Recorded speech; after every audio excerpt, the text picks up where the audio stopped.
Hello everyone, welcome to try study with Saina.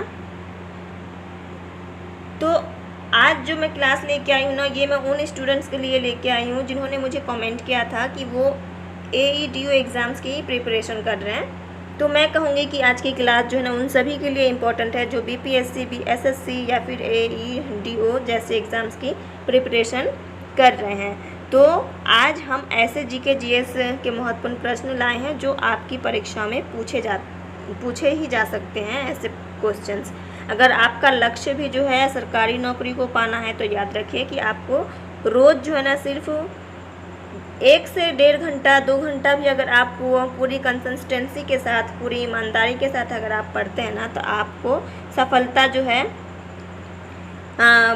बहुत जल्द मिल सकती है। क्योंकि सिर्फ पढ़ना, पूरे दिन अगर आप पढ़ो और अगर आपका फोकस ही उस पर ना होना तो वो फिर कोई मायने नहीं रखता। लेकिन अगर आपका 1 घंटा भी पूरे कंसिस्टेंसी के साथ अगर होता है ना तो ये बेहद इम्पॉर्टेंट है। तो इसलिए आज की क्लास को पूरा जो आप ध्यान से देखिएगा, हर प्रश्न का उत्तर पहले आप खुद सोचिएगा और फिर सही उत्तर को जो है आप मिलाइएगा। इससे जो है क्या होगा, आपकी तैयारी और भी अच्छी होगी। और अगर आपको ऐसे ही रोज़ नए और एग्ज़ाम ओरिएंटेड क्वेश्चन चाहिए ना तो अभी हमारे चैनल को आप सब्सक्राइब कर लेना। तो इस एग्ज़ाम्स की जो है कुछ मोस्ट इम्पॉर्टेंट जो नॉलेज आपको होनी चाहिए वो आप देखो। जैसे कि बिहार का जो है ना GK सबसे इम्पॉर्टेंट है आपके लिए, तो इस पे आप फोकस कीजिएगा। मोस्ट इम्पॉर्टेंट क्वेश्चन पे आपको फोकस करना है, सिलेक्टेड क्वेश्चन पढ़िएगा आप, तो ये बहुत बेहद ज़रूरी है। आगे है कि आपको प्रीवियस ईयर क्वेश्चंस पे जो है फोकस करना है, उसको सॉल्व करना है। करंट अफेयर्स 2025 से 26 का आपको पढ़ना है रोज़। राष्ट्रीय अंतर्राष्ट्रीय जो भी करंट अफेयर्स है वो आपको मोस्ट इम्पॉर्टेंट है आपके लिए। फिर उसके बाद है कि मैथ्स और रीजनिंग की जो है डेली प्रैक्टिस आपको करनी है। जनरल एप्टीट्यूड में जो है 50 मार्क्स आपको आएंगे, तो नोट्स बनाइए और डेली रिविज़न कीजिए। और एक बात, अगर आप जो है टॉप 1000 इम्पॉर्टेंट क्वेश्चन से MCQ फुल प्रैक्टिस सेट अगर आप चाहते हैं ना तो BPSC AEDO की सीरीज़ में आप हमारे साथ जुड़ सकते हैं। इससे आपकी जो है नॉलेज और आपकी जो एग्ज़ाम्स की तैयारी है वो और भी अच्छे से हो पाएगी। ठीक है, तो ये रहे कुछ इम्पोर्टेंट्स चीज़ें जिन्हें आपको फोकस करना है। तो आज की क्वेश्चन को हम देख लेते हैं कि किस किस टाइप का क्वेश्चन है, और ये भी जो है आपको एग्ज़ाम्स में आ सकता है। तो पहला क्वेश्चन है हमारा, बिहार में विधानसभा का जो है विधानसभा के सदस्यों की संख्या कितनी है? तो ये आपको याद होना ही चाहिए। तो ये कितना है? 243 है। वर्तमान में जो है विधानसभा का कौन सा ये चल रहा है? तो ये 17वीं विधानसभा चल रही है बिहार के अंदर। अनुसूचित जाति जो है SSC मतलब SC आरक्षित के लिए सीट कितनी है? 38 सीट है। अनुसूचित जनजाति के लिए जो है 2 सीटें हैं और बहुतान के लिए ज़रूरी सीटें कितनी हैं? 122 सीटें हैं।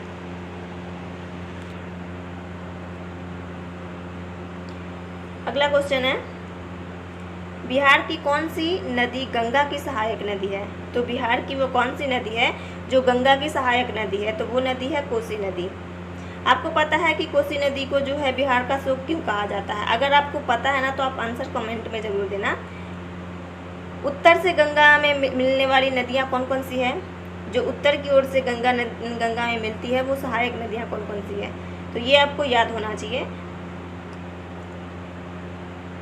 गंडक नदी जो कि हाजीपुर से मिलती है, कोसी नदी कुर्सेला से मिलती है, बागमती नदी जो है दरभंगा और समस्तीपुर से मिलती है, कमला बलान जो है नेपाल से उत्पन्न होती है। कमला बलान कहाँ से आती है?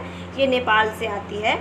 और नंदा नदी जो है कटिहार के मनिहारी से होती हुई मिलती है, और घाघरा जो है छपरा से मिलती है।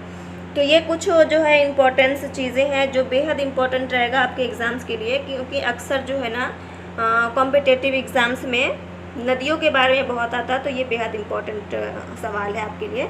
तो इस चीज़ को आप नोट कर लेना, आपको एक बार देख लेना तो आपको याद हो जाएगा। तो अगर आपके पास नोट रहेगा तो आप उसे दोबारा भी देख सकते हो। तो ये हुआ उत्तर से गए गंगा नदी में मिलने वाली नदियाँ। अब दक्षिण की ओर से देख लेते हैं कि दक्षिण की ओर से कौन कौन सी नदियाँ हैं जो मिलती है।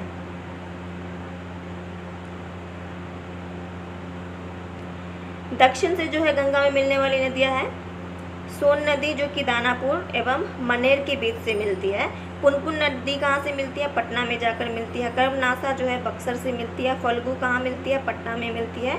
और जैसा कि मैंने आपसे कहा था कि कोसी नदी को जो है बिहार का शोक क्यों कहा जाता है, तो कोसी नदी को बिहार का शोक इसलिए कहा जाता है, इसकी लगातार धारा जो है विनाशकारी जो है बाढ़ बिहार में भयंकर तबाही का कारण बन जाती है, जिससे क्या होता है, जीवन की हानि होती है, आजीविका जो है दुर्लभ हो जाता है और अर्थव्यवस्था जो है ना बिगड़ जाता है, सब कुछ मतलब तबाह हो जाता है।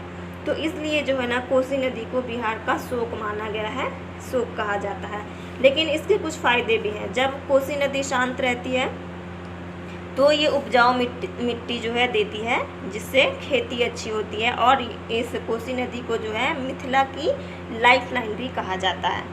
ठीक है, तो कोसी नदी मिथिला का जो है लाइफलाइन भी माना जाता है। अगला क्वेश्चन है, अशोक का जन्म स्थान बिहार के किस स्थान को माना जाता है? तो राजा अशोक जो थे तो उनका जन्म स्थान कौन सा है? पाटलिपुत्र। वर्तमान में जो है ये पटना कहलाता है। जन्म इनका कब हुआ था? तो 304 ईसा पूर्व। मौर्य साम्राज्य का ये क्या था? तीसरा सम्राट था। मौर्य साम्राज्य का ये तीसरा सम्राट था। इनके पिता का नाम क्या था? तो सम्राट बिंदुसार इनके पिता का नाम था। इनका राज्य अभिषेक कब हुआ था? तो इनका राज्य अभिषेक जो है 269 ईसा पूर्व में हुआ था। प्रमुख परिवर्तन क्या हुआ जब कलिंग युद्ध हुआ था 261 ईस्वी में? तो उसके बाद जो है ना इन्होंने बौद्ध धर्म को अपना लिया था, बौद्ध धर्म इन्होंने अपनाया। इनकी जो है मृत्यु कब हुई? तो 232 ईसा पूर्व पाटलिपुत्र में ही इनकी मृत्यु हुई। जहाँ इनका जन्म हुआ वहीं इनकी मृत्यु हुई। तो ये याद रखना थोड़ा इजी रहेगा आपके लिए।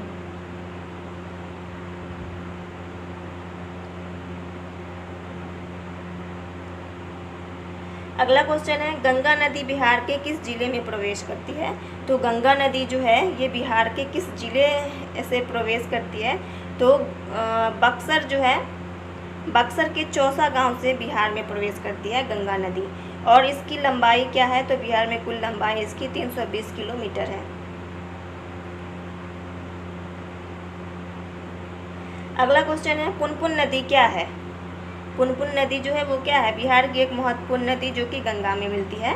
तो ये एक इम्पोर्टेंट है, बिहार की जो है एक महत्वपूर्ण नदी है पुनपुन नदी जो गंगा में मिलती है। पुनपुन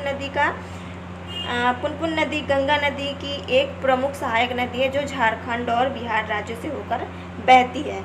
इसका उद्गम स्थल कौन सा है? तो झारखंड के पलामू जिले में जो है छोटा नागपुर पठार के नाम से है, यहाँ वहाँ से जो है ये इसका उद्गम स्थल है। और लंबाई लगभग जो है इसका 235 किलोमीटर है। झारखंड और बिहार राज्य में बहने वाली ये नदी है पुनपुन। और ज़िले की बात अगर कर ले तो पलामू जो है झारखंड के पलामू, औरंगाबाद, गया, जहानाबाद, पटना, बिहार, इन सभी जो है जगहों से पुनपुन नदी बहती हुई जाती है।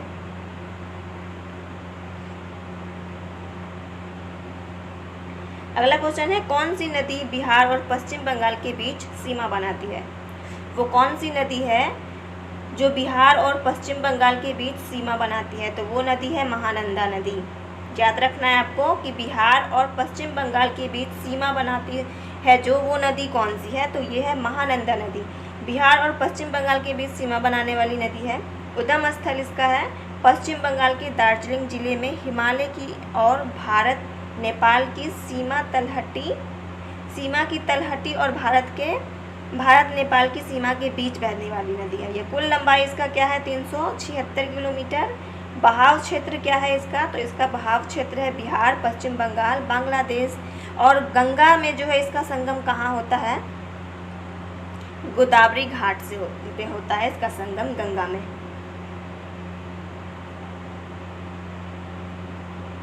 अगला क्वेश्चन है, अजय नदी बिहार के किस जिले से निकलती है? अजय नदी जो है ये बिहार के किस जिले से निकलती है? तो जमुई जिले से निकलती है। याद रखना है आपको, इम्पोर्टेंट है। अजय नदी बिहार के जमुई जिले से निकलती है। बहाव राज्य है इसका कौन कौन सा? बिहार, झारखंड और पश्चिम बंगाल। संगम इसका कहाँ पर होता है? पश्चिम बंगाल में जो है गंगा नदी में जाकर ये मिल जाती है।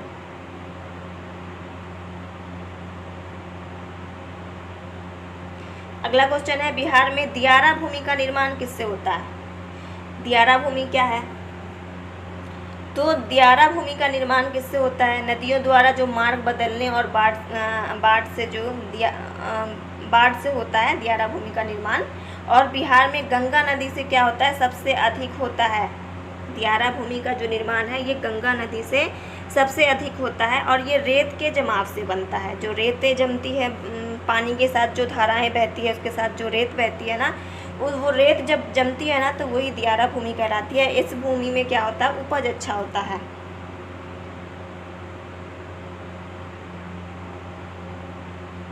अगला क्वेश्चन है, कुमार स्थल किससे संबंधित है? तो ये पाटलिपुत्र से संबंधित है। कुमार स्थल बिहार के पाटलिपुत्र यानी कि आधुनिक में पटना, जो कि प्राचीन विशेषों के से संबंधित है, जो मगध साम्राज्य और मौर्य साम्राज्य का एक महत्वपूर्ण ऐतिहासिक स्थल है। तो ये आपको याद रखना है।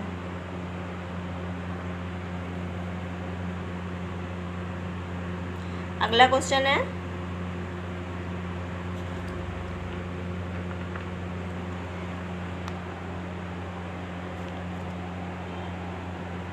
अगला क्वेश्चन है आपका कि जीडीपी का फुल फॉर्म क्या है? ये इम्पोर्टेंट है, ये आपके एग्जाम्स में आ सकता है। तो ये ग्रोस डोमेस्टिक प्रोडक्ट जीडीपी की फुल फॉर्म है, आपको ये याद रखना इम्पोर्टेंट है। ये जीडीपी की परिभाषा अगर हम देख लें तो आसान शब्दों में मैं आपको समझाऊंगी अभी।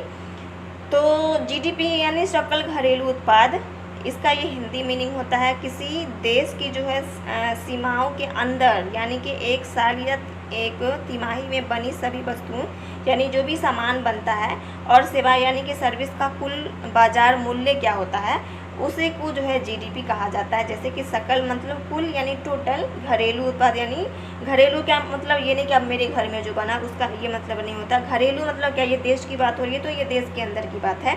तो देश के अंदर जो चीज़ें बन रही है हमारे देश में, उत्पाद क्या है मतलब बनी चीज़ें और सेवाएं जो हम सेवाएं करते हैं। जैसे कि आगे मैं आपको बता देती हूँ, जैसे कि क्या होता है उत्पाद, गाड़ी, कपड़ा, फ़ोन, ये सारी चीज़ें क्या हुई, ये हमारे देश में बन रही है ना ये चीज़ें। और सर्विस यानी सेवाएं मतलब जैसे कि शिक्षा, स्वास्थ्य, ट्रांसपोर्ट, ये सारी चीज़ें जब बनती है ना तो इसी को जो है बनी चीज़, सेवाएं, उत्पाद, इसी को हम उत्पाद कहते हैं। और जब मतलब ये चीज़ें भारत में पिछले एक साल में जितना भी सामान जैसे कि मैंने कहा अभी कपड़ा, गाड़ी, फ़ोन आदि ये सारी चीज़ें, या फिर शिक्षा, स्वास्थ्य, ट्रांसपोर्ट बनकर बेचा गया, उन सभी का जो मौजूदा बाज़ार में कीमत का योग्य जो होता है ना, ये बताता है कि देश प्रोग्रेस पर है या फिर मंदी पर है। तो जीडीपी का रिपोर्ट, जीडीपी जो क्या होता है, देश का एक रिपोर्ट कार्ड होता है जो बताता है कि देश जो है कैसा चल रहा है, देश में तरक्की हो रही है या फिर मंदी चल रही है देश में। तो यही होता है जीडीपी का मतलब। जीडीपी हम इसी से हम अपने देश की उन्नति को समझते हैं कि इस साल जो है हमारे देश ने इतनी उन्नति की, या फिर अगर कोई प्रोडक्ट नहीं चल पाता, उसकी बिक्री मतलब सही से नहीं हो पाती, तो वहाँ क्या होता है गिरावट आ जाती है। तो इससे हमारा देश क्या होता है पीछे हो जाता है। अगला क्वेश्चन है, बनारस हिंदू विश्वविद्यालय किस वर्ष जो है स्थापित हुआ था? तो स्थापना वर्ष तो इसका क्या है, 4 फरवरी 1916 को इसकी स्थापना हुई थी। और इसके स्थापक कौन थे, इसके संस्थापक कौन थे? तो पंडित मदन मोहन मालवीय क्या थे, इनके मुख्य संस्थापक थे। और सह संस्थापक की बात करें तो एनी बेसेंट, सुंदरलाल, महाराजा रामेश्वर सिंह जो कि दरभंगा के हैं, महाराजा प्रभु नारायण सिंह जो कि बनारस के हैं, ये सारे थे संस्थापक। और मेन की अगर बात करें मुख्य संस्थापक कौन थे, तो पंडित मदन मोहन मालवीय, आपको याद रखना है। विशेषता क्या है इसकी विशेषता ये है कि ये एशिया का सबसे बड़ा आवासीय विश्वविद्यालय है और देश विदेश के विद्यार्थी यहाँ पढ़ते हैं। अधिनियम जो है बनारस हिंदू विश्वविद्यालय 22 मार्च 1915 को पारित हुआ था, तो ये भी आपको याद रखना है। अगला क्वेश्चन है, बिहार की प्रमुख नदियाँ कौन कौन हैं? बिहार की जो प्रमुख नदियाँ हैं वो कौन कौन हैं? तो 12 नदियाँ हैं ऐसी जो बिहार की प्रमुख नदियाँ हैं। जैसे मुख्य रूप से क्या है, उत्तर और दक्षिण बिहार में विभाजित जो है करता है, ये नदियाँ विभाजित करती हैं। गंगा, घाघरा, गंडक, बूढ़ी गंडक, बागमती, कोसी, महानंदा, कर्मनासा, सोन, पुनपुन, फल्गु और क्यूल, ये सभी नदियाँ जो हैं एक प्रमुख नदियाँ हैं। अगर जैसे कि गंगा नदी की अगर बात कर लें तो गंगा नदी जो है बिहार की सबसे प्रमुख और पवित्र राज्य को उत्तर और दक्षिण बिहार में क्या करती है, बांटती है। बिहार में इसकी कुल लंबाई कितनी है, 445 किलोमीटर है। कोसी नदी की बात कर लें तो यह नेपाल से निकलकर जो है बहुत तेज बाढ़ लाती है, लेकिन इस द्वारा लाई गई जलोढ़ मिट्टी से जो क्या होता है, उपजाऊ मैदान बनते हैं, जिससे खेती अच्छी होती है। तो ये एक अच्छी बात भी है कोसी नदी की। और सोन नदी की बात कर लें तो इसके बारे में भी थोड़ा जान लेते हैं। सोन नदी जो है यह दक्षिण बिहार की सबसे महत्वपूर्ण और प्रमुख बारहमासी नदी है। ये 12 मास बराबर के इस पर रहती है, बारहमासी नदी है। यह मध्य प्रदेश में अमरकंटक से निकलकर बिहार के रोहतास में प्रवेश करती है और गंगा में मिल जाती है। तो ये चीज़ भी आपको याद रखना है कि अगर सोन नदी के बारे में आपसे पूछे कि ये कहाँ से निकलती है, तो यह मध्य प्रदेश के अमरकंटक से निकलती है, ठीक है। और बिहार में कहाँ से प्रवेश करती है, तो ये चीज़ भी याद रखना है आपको। बिहार के रोहतास में प्रवेश करती है और मिल जाती है गंगा में, ठीक है। बागमती नदी की बात कर लेते हैं थोड़ा। तो बागमती नदी जो है, बागमती नदी नेपाल की महाभारत श्रेणी से निकलकर बिहार में जो है सीतामढ़ी के रास्ते प्रवेश करती है।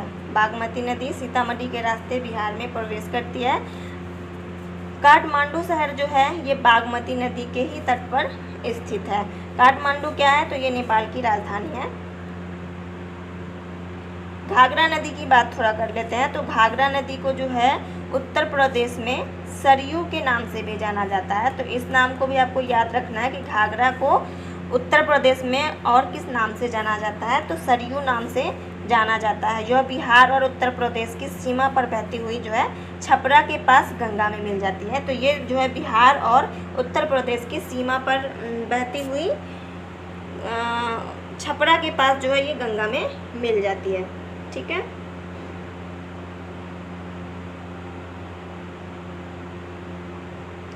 अगला क्वेश्चन है, बिहार का इतिहास किससे शुरू होता है? बिहार का इतिहास जो है ये किससे शुरू होता है? तो ये होता है वैदिक युग से। पाटलिपुत्र मौर्य वंश की राजधानी थी, ये आपको याद रखना है। बिहार का इतिहास वैदिक काल के बाद महाजन पदों के उदय से शुरू हुआ है, शुरू होता है। कई महाजन पदों का जो निर्माण हुआ, जिसमें क्या था, मगध प्रमुख था, ठीक है, जिसमें मगध प्रमुख था। राजधानी पाटलिपुत्र जो कि वर्तमान में पटना है। आधुनिक बिहार जो है 22 मार्च 1912 को बंगाल प्रेसिडेंसी के से जो है अलग करके एक स्वतंत्र प्रांत बनाया गया था।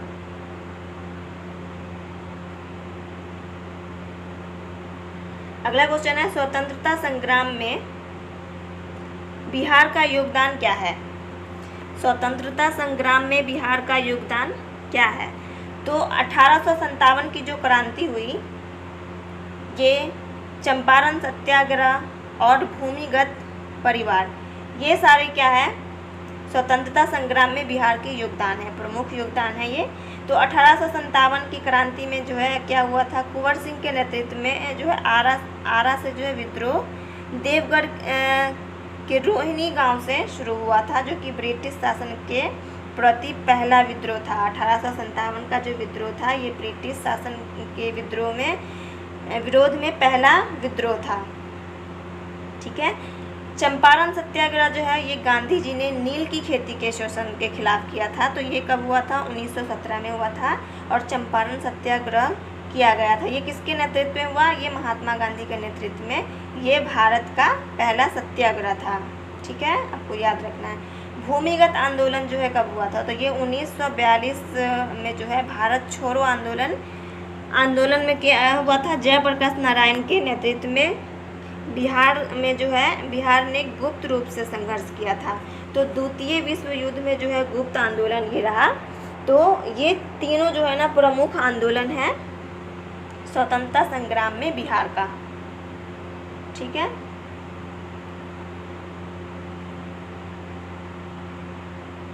अगला क्वेश्चन है जीपीएस क्या है और इसकी फुल फॉर्म। तो जीपीएस की फुल फॉर्म जो है ग्लोबल पोजिशनिंग सिस्टम होता है और इसका ये है क्या, तो जीपीएस जो है उपग्रह आधारित नेविगेशन प्रणाली है जो पृथ्वी पर किसी भी वस्तु या स्थान की सटीक स्थिति को पता लगा देती है। तो यही जीपीएस कहलाता है, यही है जीपीएस। अगला क्वेश्चन है बिहार की राजधानी 1936 में कहाँ रखी गई थी। बिहार की राजधानी 1936 में कहाँ रखी गई थी, तो पटना। और पहले क्या था, 22 मार्च 1912 को बिहार और उड़ीसा को जो है बंगाल से अलग करके एक संयुक्त प्रांत बनाया गया था। फिर 1 अप्रैल 1936 को दोनों प्रांत अलग अलग हुए थे और 1936 में क्या हुआ, तो बिहार और उड़ीसा का विभाजन हुआ और बिहार अलग राज्य बनाया गया।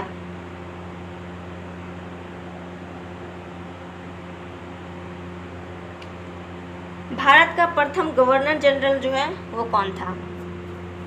भारत का प्रथम गवर्नर जनरल कौन था, तो प्रथम गवर्नर जनरल था लॉर्ड विलियम बेंटिंग। तो यहाँ पे थोड़ा सा कंफ्यूजन हो जाता है स्टूडेंट्स को कि वो जो है ना कभी इसमें बोल देते हैं क्या, लॉर्ड माउंटबेटन। तो ये चीज़ें यहाँ पता है क्या है, भारत का प्रथम गवर्नर जनरल जब पूछा जाए तो आपको लॉर्ड विलियम बेंटिंग बोलना है, क्योंकि और इनका शासनकाल है 1828 से 1835। लॉर्ड माउंटबेटन जो है भारत का अंतिम वायसराय, यानी कि जब इन लोगों का शासन खत्म होने को आया, जब देश हमारा आज़ाद हुआ, तब जो उससे पहले देश आज़ाद होने से पहले जो अंतिम वायसराय थे तो वो थे लॉर्ड माउंटबेटन। और उन्हीं को जो है स्वतंत्र भारत होने के बाद जो है उनको ही प्रथम गवर्नर जनरल बनाया गया था। तो ये स्वतंत्र भारत के प्रथम गवर्नर जनरल की जब बात हो तब वहाँ लॉर्ड माउंटबेटन का नाम लेंगे आप, वहाँ आप इसको फिल करेंगे तो राइट आंसर होगा आपका। और अगर सिर्फ ये रहे कि भारत का प्रथम गवर्नर जनरल कौन था, तब आपको जो है ना लॉर्ड विलियम बेंटिंग को टिक करना है। ठीक है, तो इसमें जो आपको कन्फ्यूज़न नहीं होना चाहिए, इसको आप कंठस्थ याद कर लेना ताकि आपका ये नंबर कट ना जाए। तो ये अक्सर आता भी है एग्जाम्स में। कार्यकाल इसका क्या था, तो कार्यकाल जो कि 1 साल के लिए ये लगभग बने थे, उसके बाद इनको भी हटा दिया गया। तो 1947 से 1948 तक इनका कार्यकाल था, जो कि अंतिम वायसराय और स्वतंत्र भारत के प्रथम गवर्नर जनरल थे। बंगाल का प्रथम गवर्नर जनरल कौन था, तो बंगाल का प्रथम गवर्नर जनरल जो था वो था वॉरेन हेस्टिंग। इसका कार्यकाल था 1773 से 1785 तक। ठीक है, तो इनकी बात अगर कर लें, लॉर्ड विलियम बेंटिंग की बात अगर हम कर लें तो इनके शासनकाल में जो है ना बहुत सारी चीज़ें बहुत अच्छी हुई थी। भारत में जो है प्रथम युवा समाज के सुधारों के लिए जो है ना बहुत प्रसिद्ध हैं ये लॉर्ड विलियम बेंटिंग। तो उसने क्या किया था, सती प्रथा को जो है रोक लगाया था और इनके शासन में जो है ठगी, कन्या हत्या जैसी कुप्रथाओं पर भी रोक लगाई गई थी। इसके जो है काल में क्या हुआ था, अंग्रेजी को जो है ना शिक्षा का माध्यम बनाया गया था। अंग्रेजी की जो शुरुआत हुई थी ये इनके ही शासनकाल से शुरू हुई थी। 1835 में क्या हुआ था, कलकत्ता मेडिकल कॉलेज की स्थापना की गई थी, तो वो इन्हीं के शासनकाल में की गई थी।